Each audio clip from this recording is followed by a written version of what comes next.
Well, hello everybody, and welcome back to a very special episode of We Watch Shudder. My name is Michelle, and who's here with me? It's JD. It's JD. It's always JD. It's JD, 2022 JD.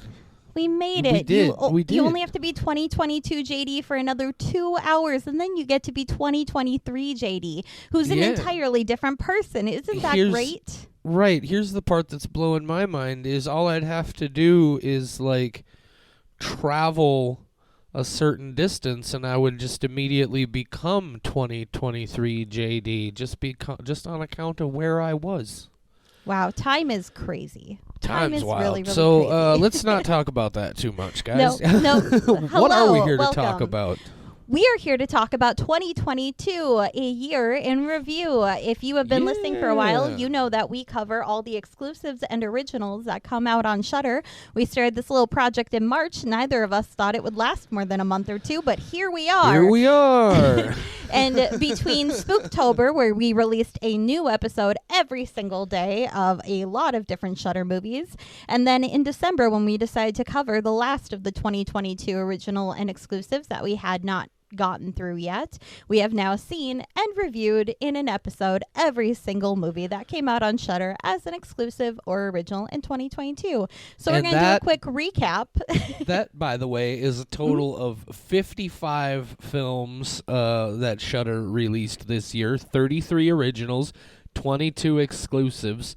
That is a heck of a release schedule. That is more than one a week. They had some double feature weeks there. They had a couple of weeks where we didn't have a release, but that is just an unbelievable pace. And man, was there some good stuff. Let's not kid ourselves. There was some crap, but there was some good stuff this year. And that's what we're here to talk about. While we were researching this, or we're preparing for this episode anyway, Rotten Tomatoes has a list that's actively tracking all of the horror releases from 2022 and how they rank based on their tomato meters score. And Shudder, not only does Shudder have 5 of the top 10, they're the top 5. Right? They have 1, 2, 3, 4, and 5 on that Rotten Tomatoes list. 6 through 10, they're not there, and then they come back in heavy presence after number 10. But even, Shudder had a heck of a year, guys, and man, I am so glad that we got to be a part of it in our own little way. I cannot wait for them to finally put out the January 2023 schedule. Yeah. Shudder, you're killing us. You're killing us. Yeah, they have not released a stitch, not a word about what's coming up in the new year. Here's what I know. I know that they are doing a release on a movie that's been getting a lot of festival buzz around here this last bit of the year, a movie called Skinamarink. That has a release date of January 13th, but I can't figure out, because none of the articles I find seem to be in agreement, whether that is just the theatrical release date or if it will be available theatrically and on Shudder on that same day. So that's the best I got for you guys. You'll at least be able to see Skinamarink in theaters January 13th. What are we going to stream on Shudder? Who knows? Who knows? Not us. The people at Shudder probably know. Craig knows. Sam knows. Craig. They know. They're not telling us. Good old Craig. We love okay. Craig. Shall we get into so our 2022s? What we decided to do here is we're going to talk, obviously, a little bit about our favorite Shudder releases of the year, sort of as a retrospective. But let's be fair, right? We've already done full episodes on every single one of those movies, so we're not going to rehash all the gory details, no pun intended, on all of these. We're going to talk about a few of our favorite Shudder releases from the year. As it turns out, there were 3 films that Michelle and I both gave 5 skulls that Shudder released this year. We're going to talk about those. And then we've each got 3 other films that we personally consider the best or our favorites from the rest of the Shudder releases. we're going to talk about each of those just very briefly because, again, we got episodes about them already. Go back and listen to those. But then we're going to take some time, and we're actually going to chat for a while about our 5 favorite not Shudder horror and horror-adjacent releases of 2022. I put my top 5 together. Michelle put her top 5 together. We have not compared those lists. We do not know what is on either list. I've got some guesses. I'm sure Michelle has some guesses. But we're just going to throw those out and see how it goes. Did I hit all the important details, Michelle? You did. The part that you don't know is that I have a feeling we're going to have a lot of overlap with our top 5 horror because there was some stuff where it's so standout that it's going to be on both our lists. So I have a couple backups that I think will upset you instead. So I will throw those on my list. One of them is not even horror. So if we run out of movies to talk about, I have a sci-fi adventure flick that was Wait, you're going to change your list on the fly if we have overlap? That's no, not I will fair. say, hey, I agree. That's one of my top 5. But so that we have something to discuss, let's throw this one in the mix. So you'll know what my top 5 still were. I'm not changing it, but I do have some backups so that it's not just you and me going, I agree, because I have a feeling there's a lot of overlap with it. Well, this is going to be a lot of fun, guys. So I'm a wild card. Yeah, wild card. Wild card. Let's start out talking about those 3 Shudder films that were released this year that Michelle and I both gave a perfect 5 skull rating to. And I think the way to do this is to just do them in the order they were released. How does that sound? Yeah, let's do it that way. So the first one on the list is the stop-motion animation horror, splatter, weirdness, psychedelic, batshit crazy, 30 years in the making, Phil Tippett's Mad God. I have now seen this film 4 times. I see new things happening on the screen every time. I am entranced every time. Phil Tippett is an absolute genius. He made what is essentially, in most ways, a silent film with the stop motion, and has some real interesting things to say about just the nature of existence. It's man, if you're having an existential crisis, it's probably not the movie you want to watch right now. But god damn, did I love that movie. Michelle? Yes, I would argue that Mad God is the best horror movie of the year. It is not the best Shudder horror movie of the year. It is also the best horror movie of the year. I love that movie. I have watched it many times. It is my go-to when somebody says, hey, because of your podcast, I now have a Shudder account, which, first off, awesome. That's so awesome. What's the first thing I should check out? Mad God. Mad God. Every time. Every time. Jenna, I know you just got a subscription. I immediately told her, go check out Mad God and then go listen to our episode about Mad God, because JD understood a lot about that movie that I did not. I have seen a certain scene from that movie many times now, because as people might know, I have been collecting squelching subtitles. That is the squelchiest movie of anything. It's very squelchy. Of anything. There are either 14 or 16 squelching subtitles that take place within the span of 3 minutes. It got to be so much I had to screen record the movie and go put it in my video editing software so that I could grab the frames, because I was losing track of which squelch amazing. I was on, and I didn't want to miss any of them. So that movie is undoubtedly, whether the subtitles agreed or not, definitely the squelchiest movie out there, and the best horror movie of the year, at least as far as I am concerned. It was so fucking fantastic. Definitely take some time to check that one out. This is not one that you want to like throw on while you're trying to like do your homework or something. You need to pay attention Do your homework to this for movie. the 13-year-olds listening But to this podcast. look, man, I don't know what I had to think of something because the idea of doing something while you're watching a movie is so foreign to me as it is. I don't do things while I'm watching movies because what I'm doing is watching a movie. And I can't do that, but this was one that I paused everything and went, I have to just watch this movie. It's I so can't good. miss a single frame. Yeah, amazing. It's visually stunning. It's a great What's wild about it is you may think it doesn't have a narrative, but I promise you there is narrative there. It's so good. Anyway, you can go check out our episode about that movie. What was the next one, Michelle? What came next that we both gave 5 skulls to? This is Gwar, about Yes! the band Gwar, which I Yeah. knew zero about. And then I saw this documentary and I fell in love with Gwar. It was enough to immediately change my perception, to immediately show me everything I need to know about Gwar to appreciate them.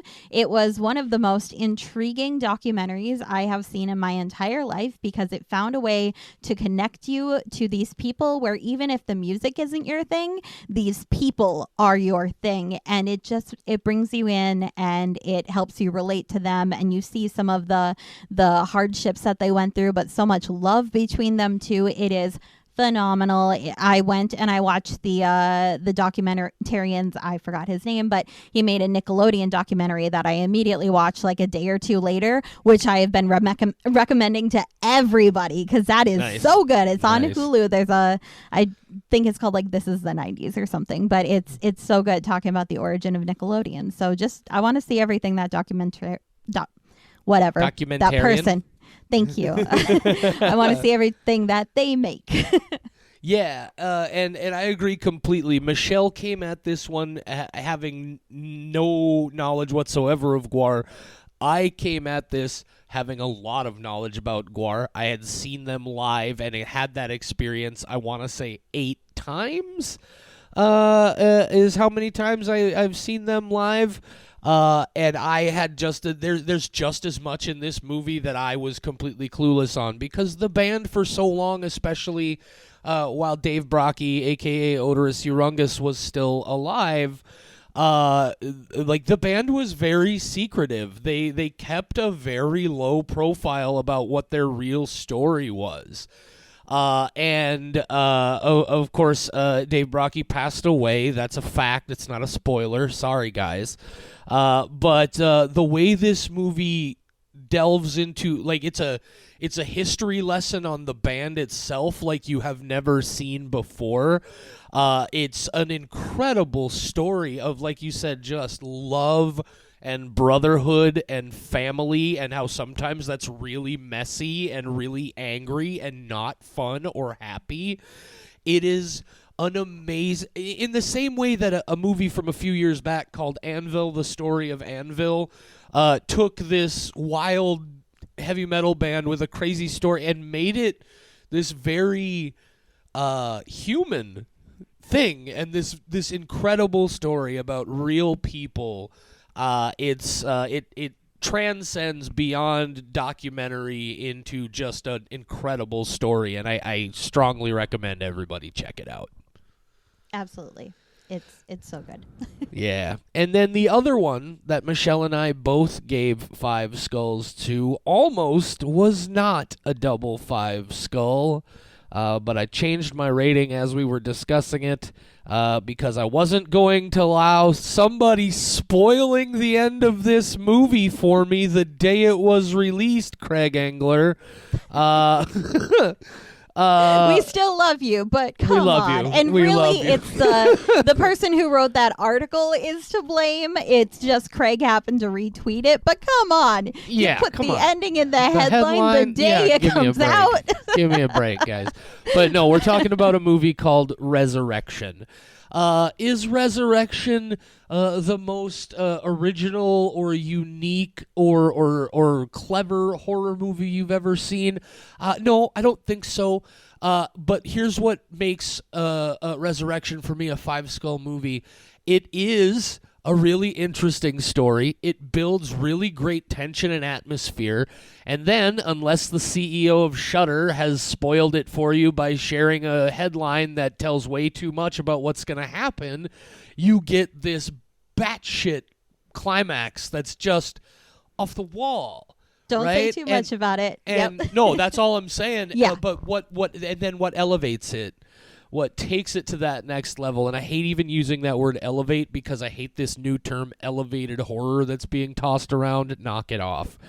But what brings this movie to the next level is then you also, on top of what's going on, you have these incredible performances from Tim Roth and Rebecca Hall, who are, frankly, the caliber of actors that we don't often get in horror films. I'm not saying that horror films don't get good performers. They do.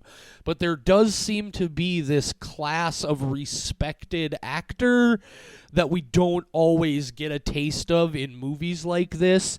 And watching those two play off of each other, and Rebecca Hall's descent into madness, and Tim Roth's just menace and crazy.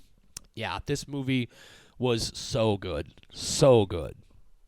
I still cannot put into words what Resurrection really made me feel. And I know that the episode about it was kind of messy because my thoughts were kind of messy. And that's because the movie is kind of messy. It's not a clear-cut thing. It's, without giving away, we'll just say it's about emotional abuse and manipulation. And that's a lot harder to pinpoint than somebody punched me in the face. That's a clear-cut black and white thing where you can go to the police and you can give them evidence. It's a lot harder when the abuse you're suffering is something that is taking place to your mind, I guess. And that was what really got me about this, is that's something that's hard to capture in movies because it relies on the actors walking that fine line of not going too far to make it apparent and trying to stay in that middle ground where it's wrong, but we can't pinpoint how things are going wrong and how the spiral is happening.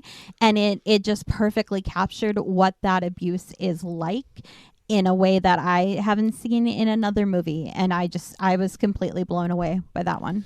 Yeah, it's a fantastic piece of filmmaking on every conceivable level, and you should definitely check that one out, and also check out our episode about it. So those were the three movies that we both felt were worthy of Perfect Five score. I, of course, saw several more that I thought were every bit as good. Michelle saw several more that she thought were every bit as good. Sometimes we were close on scores, but just not quite even. Sometimes we were way apart. But what we're going to do now is we're going to talk about each of us have a list of 3 other films that Shudder released this year that we consider the 3 best or our 3 favorites, however you want to look at it. And we're going to talk about those. Michelle's going to hit you with her 3 first. And she's just going to go through all 3 of them, and I'm going to shut up and let her talk about her favorites for a little while. Go ahead, Michelle. Okay, sounds good. I will say that I try really hard to give a very good numerical representation of how I would score some movies. And we got into this discussion before this recording because I realized that some of the ones that I wanted to include on my list were not ones I had given 5, but yet side by side with other movies, I did think that they were better overall.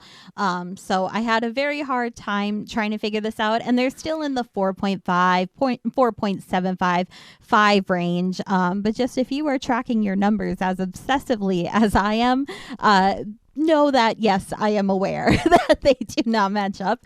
But looking at my list, these are the top 3 that were not already on that list. Michelle had to give that disclaimer because JD was already the nerd who pointed out that the 3 she selected were not technically the 3 top scores on the list. And I knew, and I had gone back and forth myself. No, that's okay.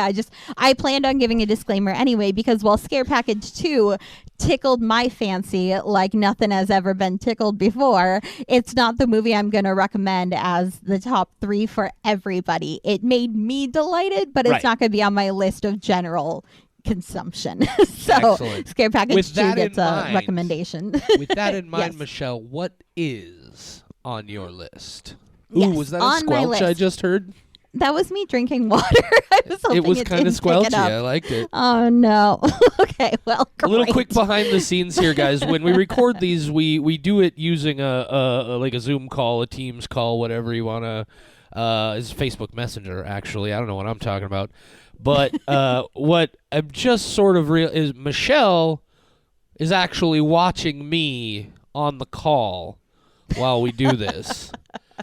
I am watching the waveform record in my recording software because that's the kind of paranoid freak I am, is I can't just trust that it's recording. Oh, not even after 20 minutes can I turn this screen off. Well, if it so makes Michelle's you- doing all sorts of fun things, and all I do is hear squelching, and it's pretty great. If it makes you feel better, I do have 2 computer screens with 4 separate windows, so I am also of the same variety. Awesome. I've just got one with you, one with Audacity, so I can watch my waveforms, one with my notes, and then one with Facebook, just in case You just somebody have dies more, and I need to know immediately. Just, you're more well prepared for your condition, I guess, is what. Yeah, I've just always been like this, and I know how to cope. Oh. Anyway, so without anyway, further enough ado. distractions. Let's get to that 3-movie list. I'm so Yes. sorry. I'll put the microphone No, that's down. okay. That's okay. So, number 1 on my list outside of those was one that I gave 5 skulls to, The Sadness. It is, I have forgotten which country. I believe it was from Taiwan. Taiwan, yes. Taiwan? Okay. I could not remember with 100% certainty, but it is a zombie film, kind of. It is where there is a transmission of some sort of virus or something along those lines where people just brutalize each other. And I don't normally like gore, but the gore in this movie is so out there that it passed my threshold of what I usually can't handle and circled back around to being so unbelievable that I could then handle it again. This movie really got to me. The first time that we watched it, JD said that he never wanted to see it again, and I immediately watched it, I think, 3 more times that week because I had to subject various friends to it so that I could just watch their reactions. So The Sadness is so good. It's so Yeah, good. and just to quickly chime in on that particular film, that's one actually that much like you, if we had a chance to go back and readjust these scores, the reasoning I had for reducing this one below a 5, I think I would still be coming in on, but I wouldn't have damaged it nearly as much as I had. And I have, in fact, watched this movie a second time. The more I sat and thought about it, the more I was like, there are certain things about this movie that definitely go too far for me personally, but it's not. At no point did I ever feel like it was just trying to be shocking and depraved, right? I felt Yep. like it did There's a all of that reason. in service to a story where it felt like it made sense. So yeah, this is a fantastic. Oh shit! Do not watch this movie if you are sensitive to literally anything. I was going to say all the trigger warnings apply to this. I think this was the first Shudder movie that I saw where I started it and it had a content warning. And I went, I am watching this on a horror subscription service. I have not seen that before. And then I watched it and went, yep, that makes sense for this one. That absolutely makes sense for this one. There are going to be some people who love horror and cannot handle this one. There's a marketing quote that's used quite often with this film that I believe is from Bloody Disgusting. If it's not, please forgive me. But it says the most sick and depraved zombie film ever made, and having seen it twice now, yeah, absolutely, no question about it. Yep, 100%. So that makes down the top 3, of course, because I like depraved shit. Next would be The Spine of Night, which is an animated film. Voices include Lucy Lawless and Patton Oswalt. There is a story there about... Oh gosh, well it's 3 separate stories, I guess. And how do I even begin it? I have it all in my brain so laid out, but you know what? Just watch that one. You're not going to see very much good animated horror these days, and this one does it, and it does it in a style. I forgot what's the name of that style. It's called JD? rotoscope animation. Here's the Rotoscoping. easiest way to Thank you. understand this one as a reference point for most of you out there. This is very similar to the 80s classic heavy metal. the animated heavy metal film. It's kind of an anthology, but only in the sense of it's like individual chapters of a very long story that are separated by long gaps of time. But it is, it's all rotoscoped animation. It's bloody and violent and brutal as all hell. You can see a theme with me. Yeah, Michelle definitely enjoyed this one a little bit more than I did, but this is one that I think is definitely worth checking out. It's art. I mean, I like anything that's this style, just art. Michelle, off the top of your head, do you remember the name of the short film that's the precursor to this that people can see on YouTube? I don't, but this one You talk about your other movie, and I'm going to go find out what it is so we can tell them. Okay, sounds good. Last movie for me was Speak No Evil. Speak No Evil is about finding that boundary of social norms and slowly crossing over that boundary multiple times, trying to figure out at what point am I feeling uncomfortable versus at what point do I feel in danger. This one got under my skin because I am one of those people who's just trying to constantly not upset people. And I would be in a situation of like, am I in danger or am I just feeling weird? And oh no, I am in danger and I misjudged the situation.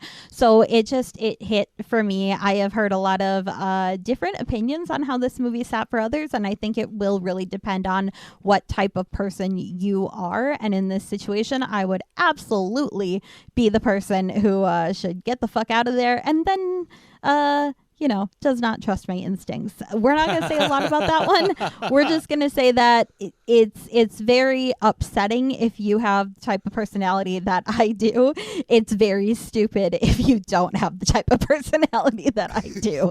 That is a differentiation that I've heard. Yeah, I've heard a lot of people be like, I would never be in that situation. And I'm like, I have been in that situation a lot. Yeah, I definitely agree. In fact, I said as much, I believe, in the review that there are so many moments in this movie where I would have just pieced the fuck out and never gotten in as far involved as these people do. But I absolutely would have been stuck there because I like to think the best of people. It's still a fantastic movie. A movie that came out in a wave there in September of several movies. Who invited them?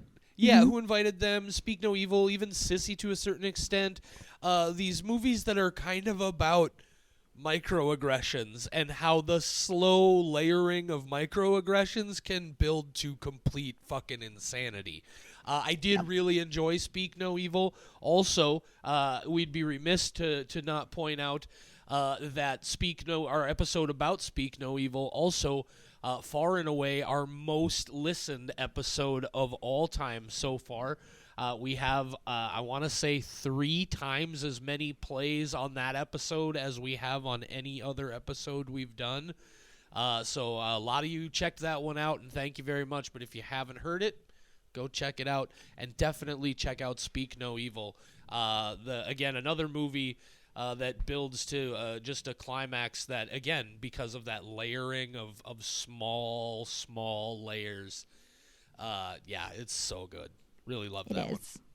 Yeah, so that wraps up my 3 Shudder movies that we did not agree were 5 skulls: The Sadness, The Spine of Night, and Speak No Evil. Apparently, I went with S's, and I used to have a terrible lisp that sometimes comes out on this podcast, so I just tortured myself with titles on this episode. Side note, by the way, I did find the title. So The Spine of Night is a feature-length film. The folks who made it made a short film a while back in 2013. It was released. That is a sort of short prequel to The Spine of Night. It's called Exordium, Exordium. I definitely recommend you check that out, and I especially recommend you check it out before you watch The Spine of Night. If you haven't seen The Spine of Night, it's 8 minutes long. That's all it takes. You watch that, and it's a nice little sort of prologue to The Spine of Night.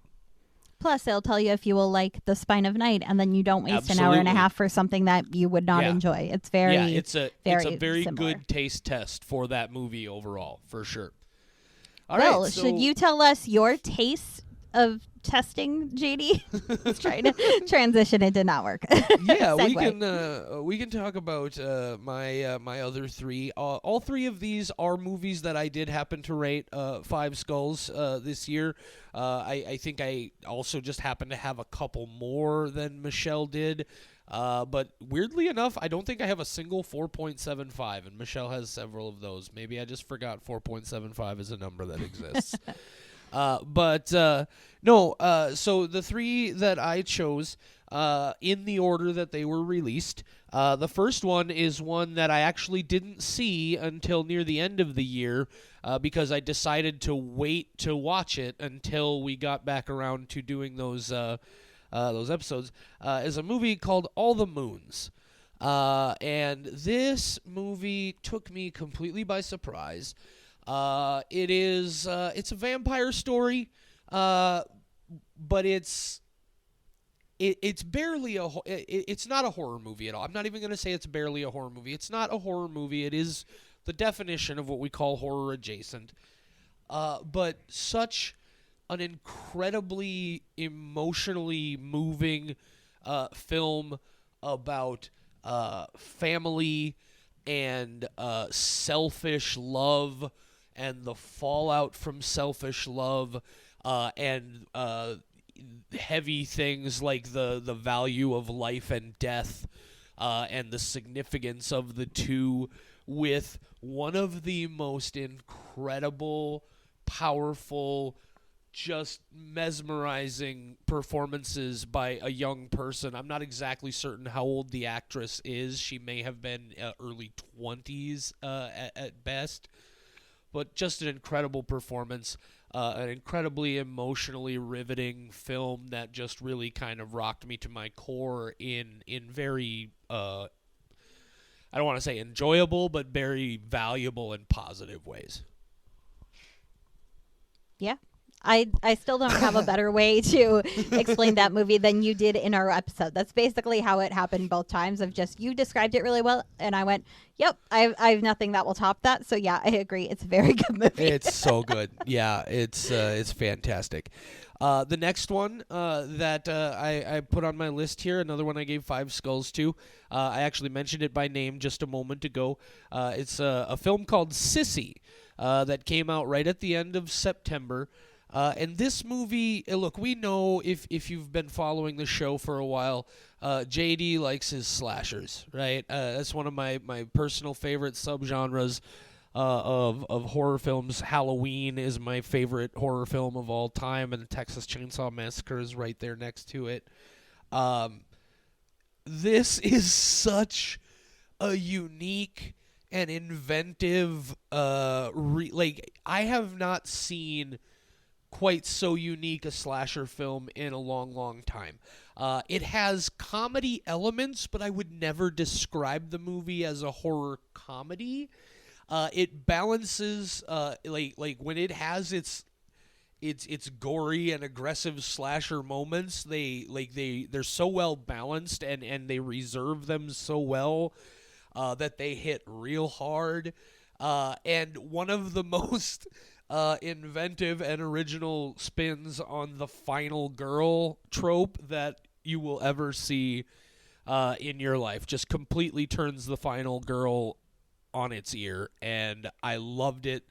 And interestingly enough, I actually right now on the TV in the other room, we're paused about an hour into my third time through Sissy that I decided to try and start watching tonight before we got around to recording the episode, and I'm going to go finish it up when we're done here. Really loved that movie. I'm still so surprised by how much you like that movie, and then you break it down and it makes sense, but it just didn't click with me to the extent that it did with you, and I think it's very interesting. Yeah, that's cool. Yeah. It's not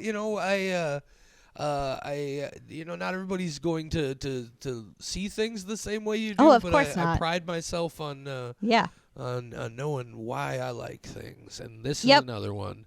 This one right here, the third film. That I it wanted makes to talk total about. sense to me. Yeah. Yeah, the third film that I wanted to talk about is Deadstream. Deadstream came out, I believe, the week after Sissy did. I believe this was a 1-2 punch so far as the new releases go. Yeah. So Deadstream introduced Michelle and I to Joseph and Vanessa Winter and their partner in horror crime, Melanie Stone, in one of the most ludicrous, funny, absurd, but also really well fucking done horror comedies. People have compared this to Evil Dead. I guess maybe just because it's a horror comedy that happens in a remote house in the woods. I don't get the same level of vibes. It's definitely the same kind of tone. I loved so much about this movie. It's just so much potential for more greatness along the way.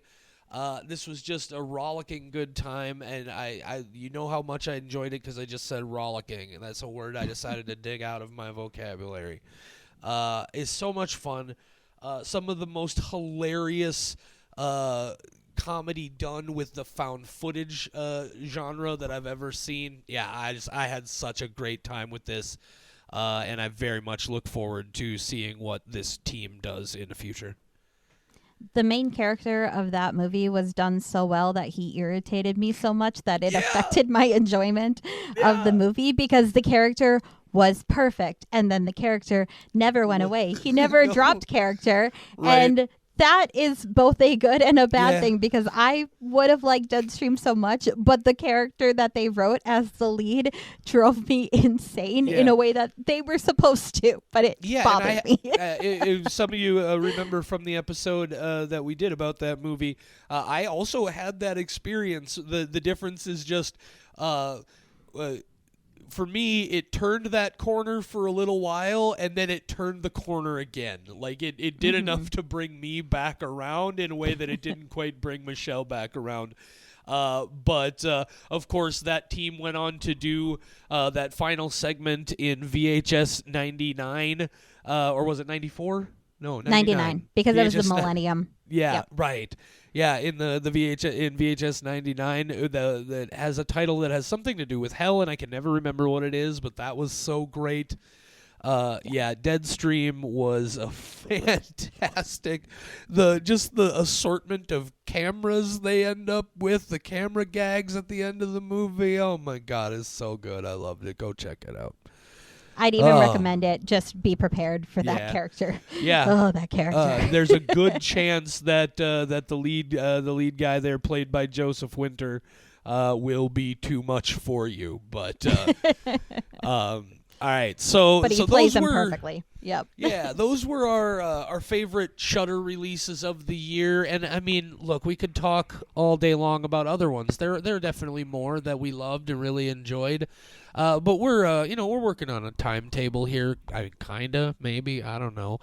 What we're gonna do now, as I said, is we're gonna talk about some not Shudder films for a while. Michelle and I have both put together a list of 5 horror films from 2022 that were not Shudder releases. Michelle, I believe you said yours are not in any specific order so far as like number 5 through number 1. Is that correct? That's correct. I had a hard enough time trying to pick 5, and when I had 13 originally. So these, I cannot pick a favorite. I just tried to pick an assortment that I think represents what I really liked, but there were 13 on my original list, and I had a hard time narrowing it down. Yeah, and I myself, on my list of 5, I definitely have a number 1. I have a tie for second and third, and I have a tie for fourth and fifth, because that's the kind of specificity that apparently I'm going with all of a sudden. So we'll do them in whatever order we want to do them, but we're going to ping-pong these back and forth. Who wants to start? Are you going to start? No, you started the last one, so shall I start this one? You go ahead and start, because I think some of yours will get crossed off my list. All right, so we're going to look then, like I said, mine, I have a number 1 for sure, so I'm going to do that one last. We'll do the tie for second and third after that. These two, the first two here are kind of on an even keel, but the first one that I'm going to mention is a summer A24 release called Bodies, Bodies, Bodies. Did you see Bodies, Bodies, Bodies, Michelle? I actually did in December because there were some horror films I had not seen yet, and that was on my list, so I was able to rent it from Redbox and cross off my list. I considered putting it on my top 5, but it did not make the cut. I really like that one. Yeah. Yeah, Bodies, Bodies, Bodies. I don't want to give, obviously, too much away about it. It's very much a...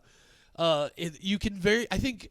saying it's kind of like an Agatha Christie type murder mystery, but in a very 2022 era of TikTok and all sorts of weird youth culture things. I shouldn't insult the youth culture with weird, but it's very satirical. Very much a takedown of a certain type of person that we all know, who likes to consider themselves beleaguered and set upon, and just it's funny in so many ways. It's clever. I very much enjoyed this one. I kept seeing it on lists of horror movies that you had to see from 2022, and I knew I would have to eventually. I just didn't catch it in theaters and then didn't want to pay to watch it, but I had to before the year was up. And the all ultimate I'm sorry, go ahead. Well, I was just going to say, all I knew was that there were a lot of glow sticks and Pete Davidson, and I was sold. I was not expecting such a good soundtrack. Oh, I love the soundtrack of that movie. I love that Borat's daughter is the main character. That was very hard to wrap my head around.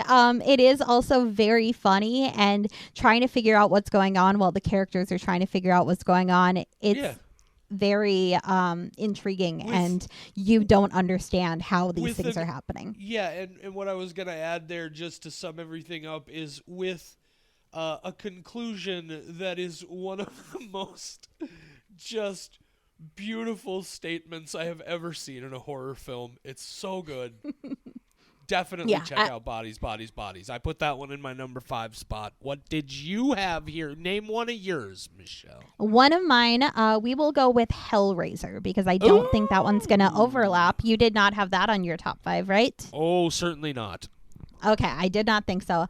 Hellraiser from 2022, the Hulu original movie. When I saw that Hulu was in charge of Hellraiser, I went in with very, very low expectations, but I think that's what helped skyrocket it up to the top. I love the original Hellraiser franchise. This year, in preparation for this release, I went through and I watched, I think, all 6 movies. I did skip one of them. They also had some of the lowest ratings on IMDb that I have ever seen. It was either the 3rd or the 4th one where I almost turned it off and went, no, I can't do this. But I find the concept of Hellraiser and the Cenobites and everything about those movies so fascinating and not always very well executed. It's more one that I think about a lot of the time afterwards, the ideas that they present. But this one, I thought it was actually very well executed. I love the take on the Cenobites paired with the BDSM attire, and the story kept me really engaged, which is a statement I'm saying with a lot of these movies today, because apparently that's just, I like the story of these movies. Well, at the end of the day, that's... the story's important. Just quickly, Michelle, how many Hellraiser movies did you say there were? Well, I thought with this one that it would be 7 total. No, this was number 11, Michelle. Jesus, I missed some then, because I think I watched 6 of them. There are a couple of them, and this is well known. There are a couple of these where they weren't even actually ever meant to be Hellraiser movies. It was just another horror movie where they bought somebody's script and made a movie, and they let them make their movie, but they had to write in like a scene or something that included Pinhead or part of the franchise, and they did it just to keep the rights to keep producing the franchise. There's like a clause in the contract that they have to make a new product every so often or they lose the rights. So a lot of them are barely Hellraiser movies, but yes, technically this was the 11th Hellraiser film. That does explain a couple things, because some of the movies I saw, I went, this why. I think it was like the fourth one on the list I went through. But I also had Googled and read an article that said this is all the Hellraiser movies. And then I compared on IMDb and I made my list and I found all my streaming services. They were all on HBO for a while for some reason.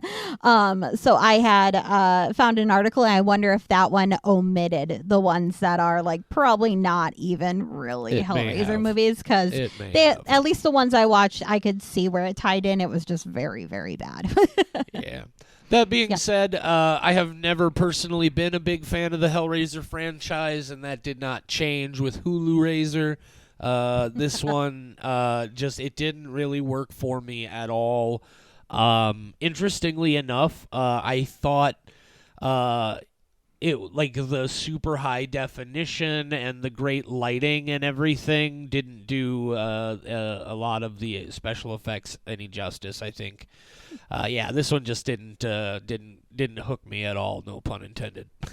Well, what did hook you? What did hook me, again, kind of in a tie spot with Bodies, but falling into the number 4 section, is a fantastic piece of filmmaking called The Menu. The Menu, starring Liam Neeson and Anya Taylor-Joy and Nicholas Hoult. The story of some people who go off to this ultra-exclusive, fancy schmancy restaurant that's off on an island, where you pay like $1,500 a person to have dinner there, and you don't order anything. It's just all stuff that they're preparing for you, and it's a great, it's a fun mystery story, but it's such a amazing takedown of not just foodie culture, but kind of just like various arts cultures in general through the lens of foodie culture.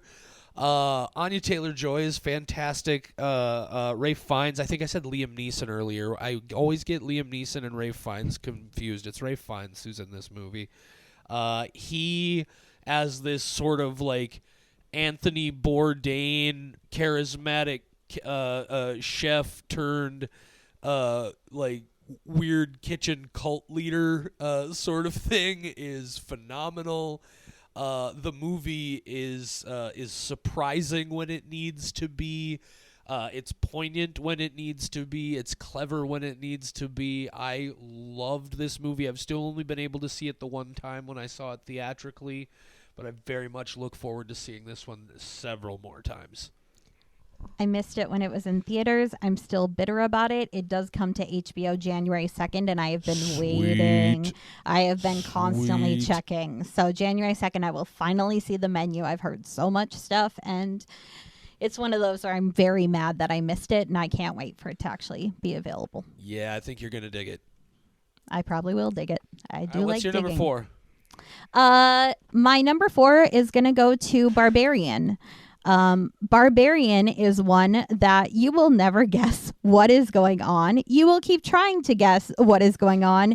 You will never actually figure it out. When you think you figured it out, you're still wrong. That movie just kept me guessing the whole time. It wasn't like the best movie ever, but it's one that I kept thinking about.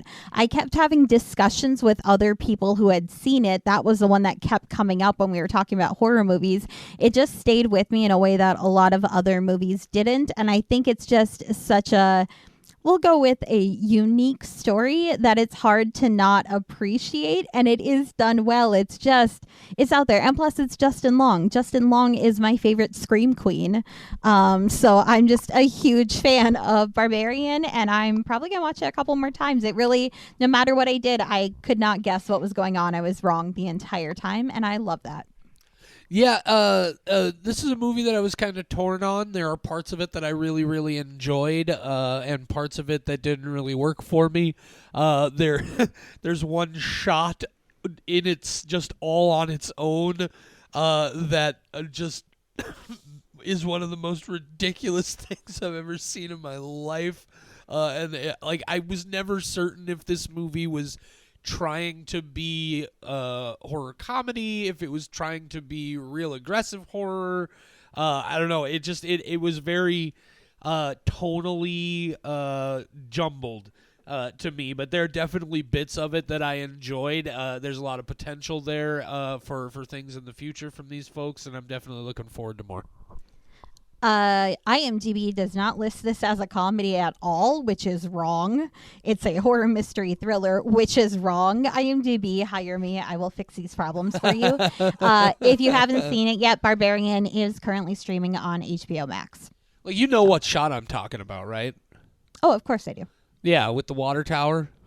Of course I do. Yeah. Yeah, okay. That's perfect. also where a little bit past that is where I had to go get a squelching subtitle. So I've recently rewatched that part of the movie Beautiful. because I had to go grab a subtitle. So yeah, Barbarian, it takes a spot. I can't stop talking about it with people, and it's very funny. And you kind of have to see it at least once if you're a horror fan, even if you hate it, just because it's so out there.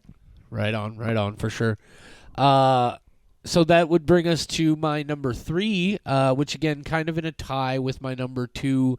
But number 3 is the Ty West gem called Pearl, starring Mia Goth as Pearl, the prequel to Ty West's X. That they were making X, and Mia Goth and Ty West just kind of dreamed up this story while they were making it. And they just said, hey, we got all this equipment. We got some extra time. Let's just make another fucking movie. And so they made 2 movies. And we eventually got the second one. And goddamn, it's so good. I love this new trend we've been seeing from certain people of horror movies that happen in the daylight. There is just something about that that is just unnerving in a lot of ways. I think maybe because it's really difficult to do. So when it does work, it's probably really intense. It has one of the most fucked up, just creepy, bizarre credit sequences I've ever seen in my life. Mia Goth has one of those long, unbroken shots where she goes on an incredible monologue that's like, oh, this is where we're definitely hoping maybe she gets some award nods for this, and certainly should. This movie is just a stunning prequel to X, which, I mean, spoiler alert, we'll talk about in just a minute. I was going to say, you could probably just tie those in, because when you said Pearl, I went, oh, I know what one of your other spots is. Yeah. Number 2 technically is Ty West X. I saw X. Look, and I talked about this when we saw. I appreciate what Ty West's vibe is and this aesthetic he's been trying to nail down with all of his films. This very much. It's an homage, but also like a reinterpretation of these old motifs. But none of his previous movies have ever really worked for me. Like House of the Devil is probably as close as I've gotten to one that really worked. But it always, I kept coming back to Ty West because there was something about it that said to me, when this does work for you, it's really gonna fucking work for you. And that movie was X. This is it's the Texas Chainsaw Massacre, but also some other things there. It's this gimmick that they're going off to this farm to make a porno movie. It's shockingly astute and friendly about sex, and there are a couple of scenes that are way more philosophical and frankly ethical than I ever would have expected from a movie like this. Jenna Ortega, who has had a breakout year, is in an incredible role in this film. I can't say enough good things about it. I didn't see it coming. It blew me away. And then setting us up for, then we saw Pearl, and of course then we have Maxine coming as the third part of the triptych, so to speak, here in early 2023. Man, those two together, just a 1-2 punch that was unbelievable. I got to see Pearl in the theater with you, and you and I and our friend Aaron were the only people in the theater, and it's one of those times where it's acceptable to talk. And our reactions to to certain scenes in Pearl were just astounded and talking to each other like, what the fuck is going on? Yeah. And one thing I didn't know until you mentioned it, and I don't think it's very spoilery because you told me before I saw it, it didn't ruin the movie for me, but was there were Wizard of Oz tie-ins in Pearl. Yeah, and that's watching that for those. Yeah, and Ty West himself definitely talked about that a lot in a lot of interviews around the time there. And it becomes pretty obvious very quickly. You're very right there. Just from the way, from literally the way the movie starts. Right, you know, if memory serves, because I have only seen it the one time, but I believe it does fade in from black and white to color, just like the Wizard of Oz does, right? I think so. But yeah, once you start looking for those scenes and seeing the shot for shots, because I have seen Wizard of Oz a lot of times, and just being able to watch for those Easter eggs made it much more enjoyable for me, because I didn't love Pearl or X, but I do like watching for that. What it also very clearly indicates is the Wizard of Oz is a whole lot more of a horror movie than some people want to admit. That movie is fucking freaky.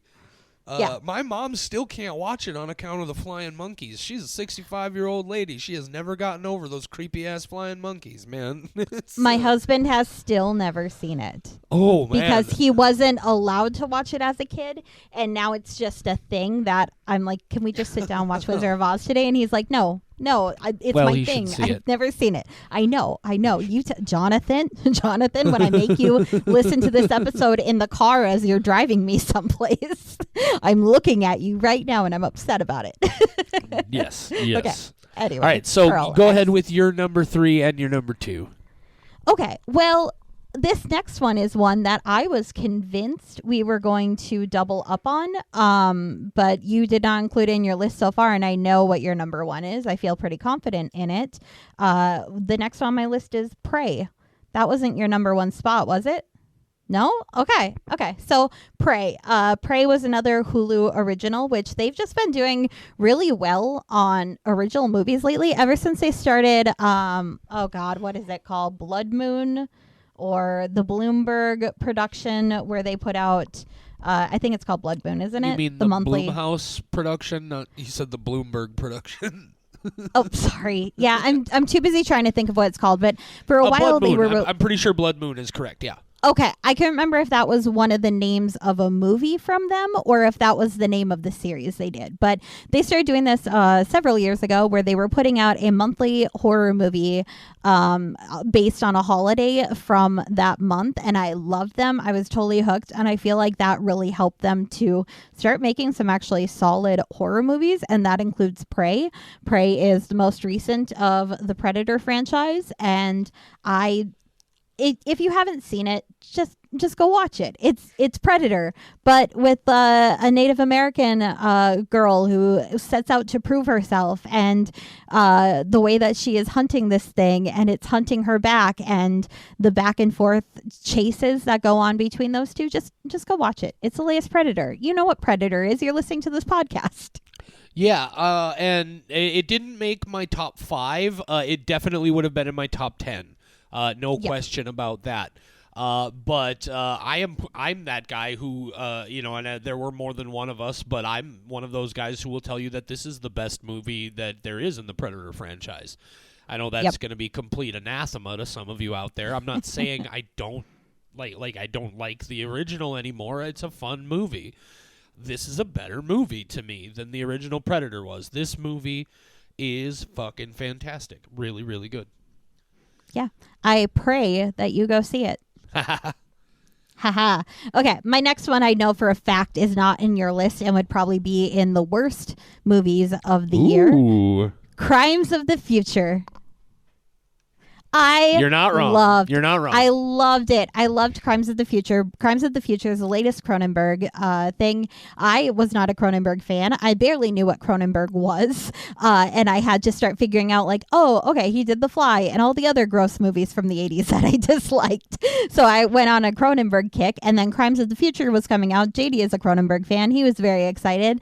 I went into that movie, and again, it happened to be a time where it was just me and my friend Erin, the only people in the movie theater. We try to time it that way to go when like other people aren't, and we're pretty good at figuring out when that's going to be. When we went into that movie, I brought a notebook and a pen with me so that A, I could make notes, but B, if it got to the point that people had talked about it was so gross that they had to walk out and they were passing out and all that marketing stuff that they always put in horror movies, but then I could sit there and just scribble on my notepad until I got past it, because I'm not good at body horror. I'm not good at gore. I wanted to be prepared and I didn't want to have to leave the movie. So I went in with a notebook completely prepared, but instead it was just Aaron and I being like, what the hell is going on? What is this? But I wound up really loving it. I went home. I told you, you won't believe this, but I love the Cronenberg film, and you sent me back a rant about how pretentious it was. So of course, the one Cronenberg that I actually like, you hate, and that's why our podcast works. But I loved Crimes of the Future. There's a lot of squelches in there. There's a lot of scenes that are just visually shocking and striking. I thought the story it was trying to tell, while a little convoluted, and it definitely ends at a terrible point. It gets right to the climax, and then it's done. There is no wrap up, and that sucks. But aside from that, I was totally drawn in. I had a lot of questions about this situation all these people were in, and I want more answers. And I was just enthralled, which I will say again with the story. It's so entrancing, the story. It's really good. Yeah. Don't get me wrong. As a production, it's classic Cronenberg. The effects are body horror to the nth degree. It reminded me quite a bit of his work in Existenz, some of the stuff from Videodrome, but where this just didn't work for me as a story. The film itself, I felt that it was, you know what? Honestly, the impression I got from this was it felt like maybe at some point this was supposed to be like a 10 episode series somewhere that ended up just being like a 2-hour movie. Like, there are so many things in here where it feels like there should be so much more development, and like we just got a surface taste of so much. And yeah, it didn't work for me as a story at all. But people, you might like it. Michelle liked it, and as I said, as a production, if you're into really fucking fucked up squelchy Cronenberg shit, I mean, he is the master. So, I mean, you're definitely gonna get that. If that's enough for you, if that's enough for you, definitely see this. His son put out a movie that I just forgot the name of, but it was about Possessor. No, not Possessor. Sorry, also Possessor is another one done. But he does one where people can get the virus that killed their favorite celebrity, and they can have it injected into themselves and feel what they felt as they were dying. And that movie is so gross and so Cronenberg-y. I wish I could remember the name, and I have a feeling JD is Googling it now. I'm trying to find it out. But it's called like Viral. I think it's just called Viral. I can't remember what's his kid's name. I don't know. Isn't it Brandon, or is his name Cronenberg? Yes, we his failed. Name is Cronenberg. Cronenberg.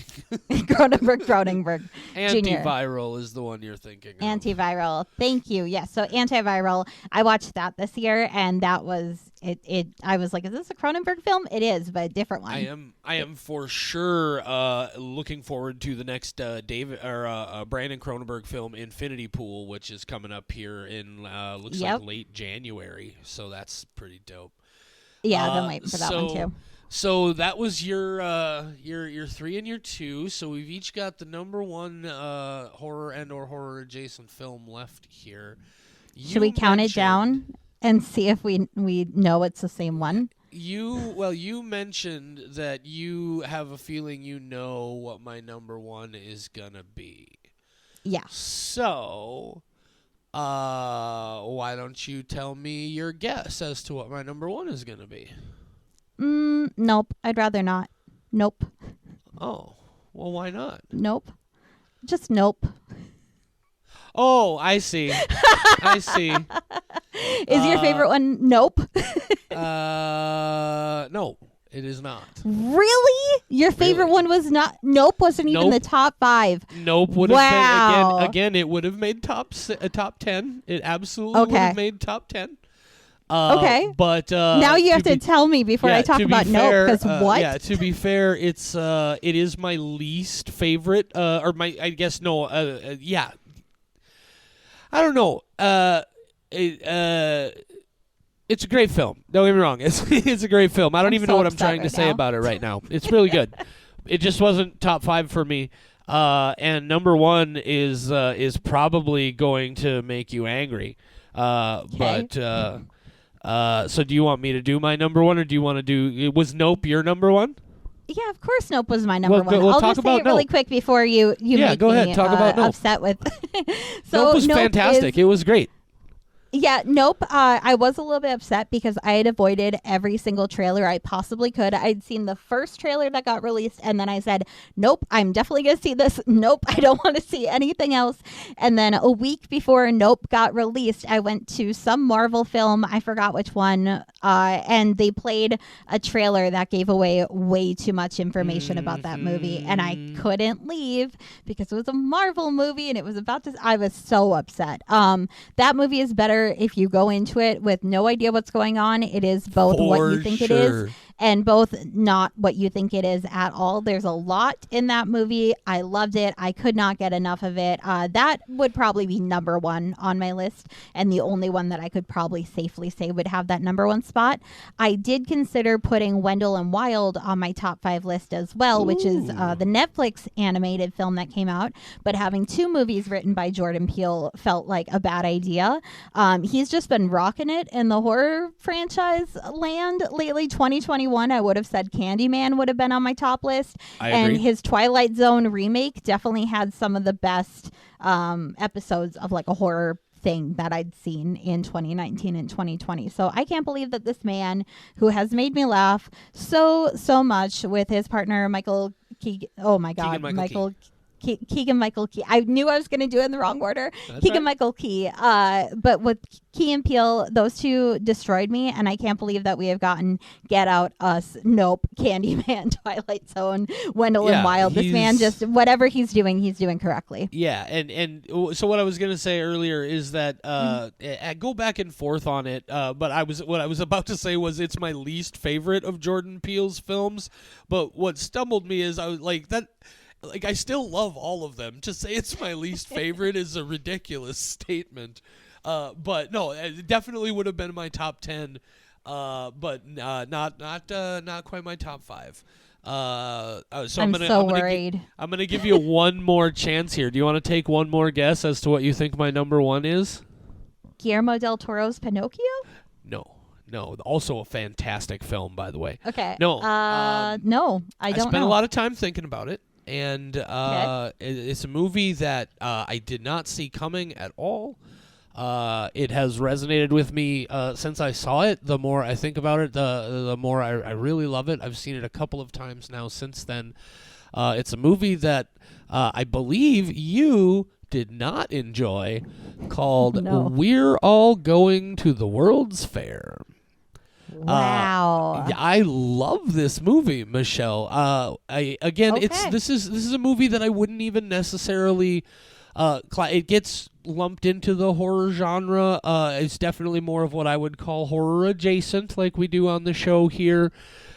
This movie just incredibly, it has a somber tone in a lot of ways.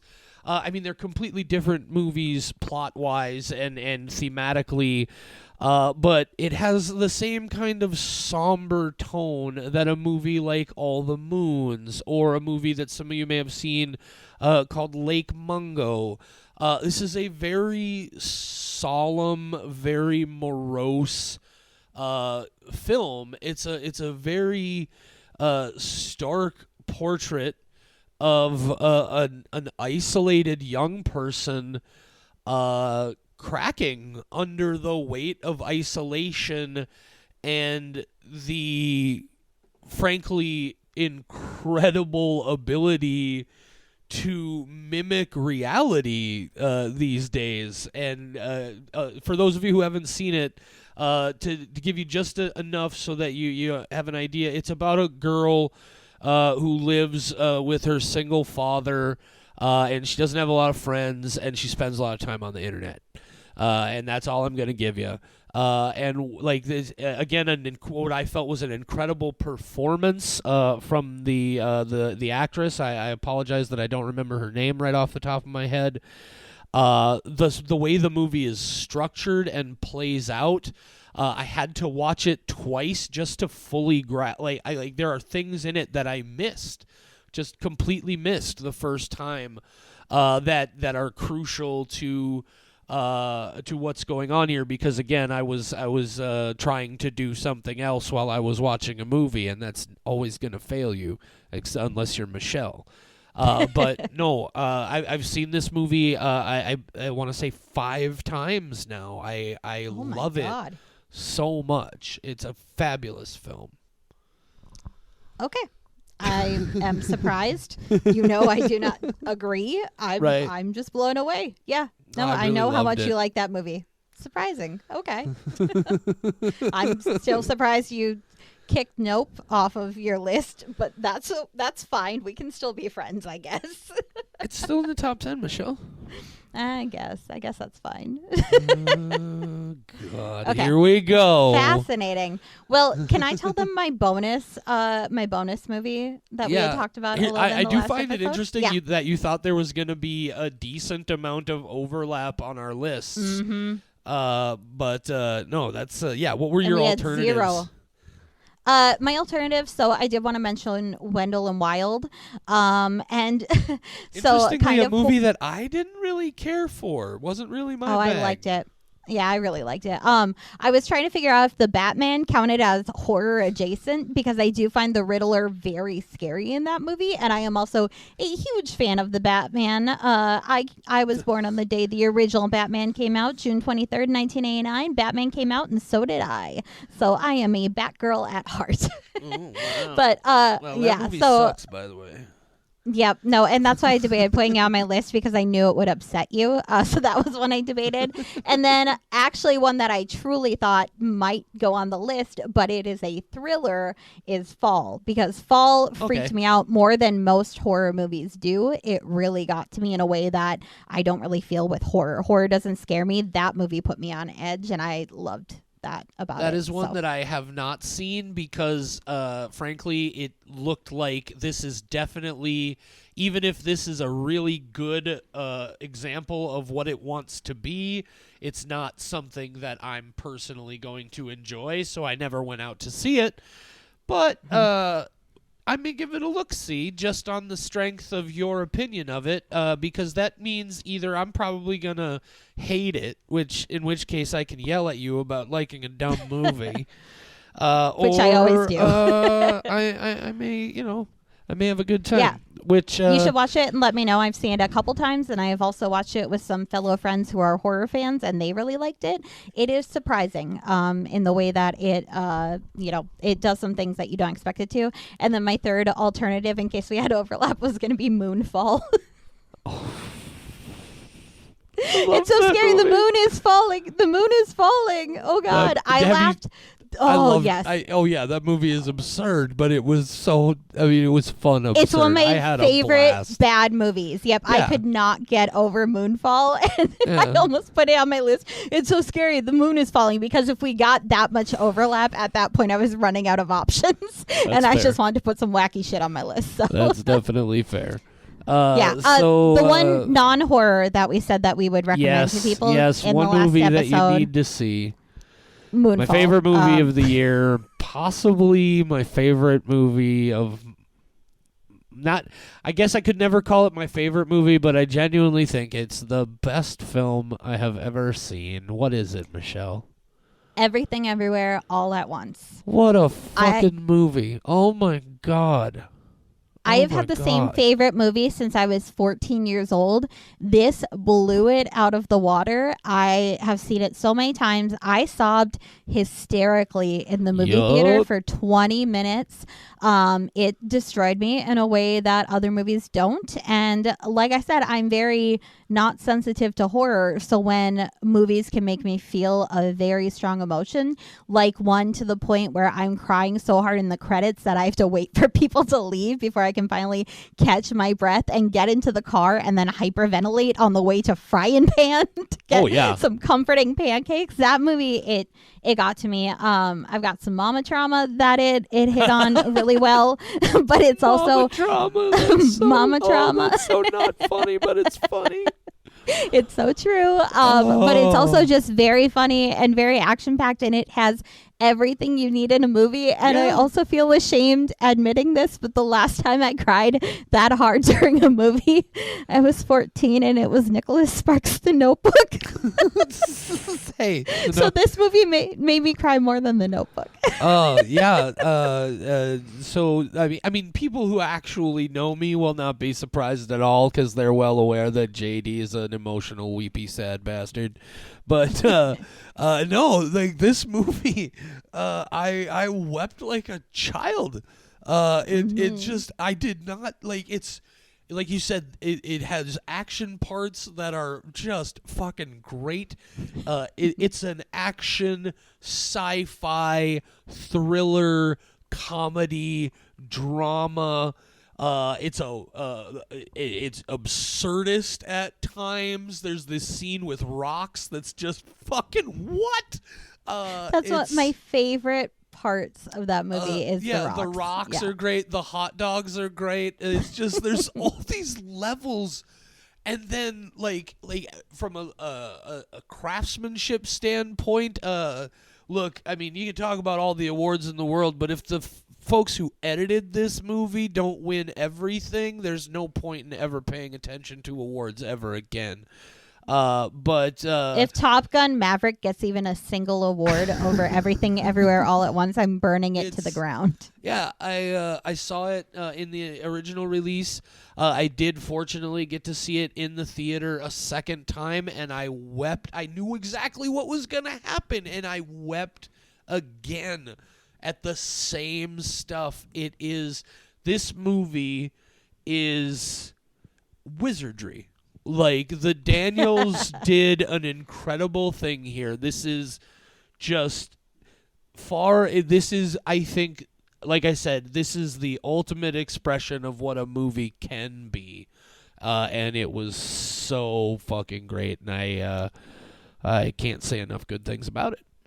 Yeah, I figured while I was putting this list together, I was also making a list of not horror, just things that I liked from 2022, so that when I look back on the year, I already had a list that was mostly complete anyway, so I was putting those down, and I was like, if we're doing this thing about the best horror of 2022, I just need to mention the best movie of 2022, because it surprisingly was not a horror movie for me this year. So it's so good. If you haven't seen it, you have to. Just do yourself a favor. Because I assume people who listen to this podcast just like cinema. I think there's a lot of people who like horror because they also like all sorts of different types of movies, and I think that one will be a fan favorite for a lot of people. Go watch it. If it doesn't make you weep like a child, you have no soul, and that's not a judgment of you as a person. I'm sure you're still perfectly fine, and you're welcome in my world whatsoever. But you definitely don't have a soul, is all I'm saying. That movie But I don't have a soul, and I also wept. Right. So, okay. So if you don't have a soul, if you don't weep, you definitely don't have a soul. But if you don't have a soul, you still might weep. Okay. Correct. I figured out how the Venn diagram works. Yes. Okay. Yes. Okay. Cool. You are cool. definitely right there. All right. Okay, got it. So, guys, this is officially far and away our longest episode ever, and that's okay. We're not going to do this all the time. We can only do a best of the year once a year, right? We did have to cover 19 movies, so we did. that was a quick cover. Yeah, for sure. But here's the big thing, guys. 2022 regardless of your taste, regardless of what you're into, was a fucking fantastic year for the fans of horror and horror adjacent films. Would you not agree, Michelle? Of course, we got Moonfall. You're so We also got ridiculous. RRR, which way more people need to see too, by the way. Right. RRR, it would get best movie. Is if it RRR or are you supposed to go R? Well, the RRR stands for Roar, Revolt, Rise, something like that. So they stand for something, and that's why I think it's RRR. Oh, okay. But fair enough. it would be best movie if not for Everything Everywhere All at Once. Like it just came out at the wrong time. Plus, it's competing with Moonfall. It's just not going to happen for them. Big things coming up in Okay. 2023, guys. We mentioned Skinamarink. We mentioned Infinity Pool. I am also really fucking stoked on this movie, The Outwaters, that can't get here fucking soon enough. God damn it. Rob Banfitch, if you're listening, why would you be listening? You're not listening, but if you are, hook us up. Let us see your movie early because you're cool, and so are we. Anyway, you got any last words about 2022 and the things you're excited about in 2023, Michelle? All the things I'm excited about in 2023 are video games. So no, I'm good. Have you not heard about the fucking No, I Outwaters, definitely Michelle? have. I'm kidding. Jesus. I'm kidding. It's just a level of Oh. hype that I feel for video games right now. It's the winter. I'm in a video game mood. I don't want to leave my house. I just want to like not wear pants and play all the video games in my Steam library. So that's where my head is. As soon as we're done with this call, I'm going to go play Cult of the Lamb for like another 12 hours. Best part of this So. is there's like at least one or two people out there who are just fucking furious right now that neither one of us have mentioned Terrifier 2. Terrifier 2 was on my first draft, but it was for one Get particular the scene. fuck out of here. It totally was. It was on my first draft, and I kicked it off for Crimes of the Future. I All knew right, either way it fair would enough. upset you, but I love Art the Clown. Art the Clown is my favorite horror movie villain. Maybe not the best movies, but I love that villain. That's fair. All right, guys. Okay. I think 81 minutes is plenty. Say goodnight, Michelle.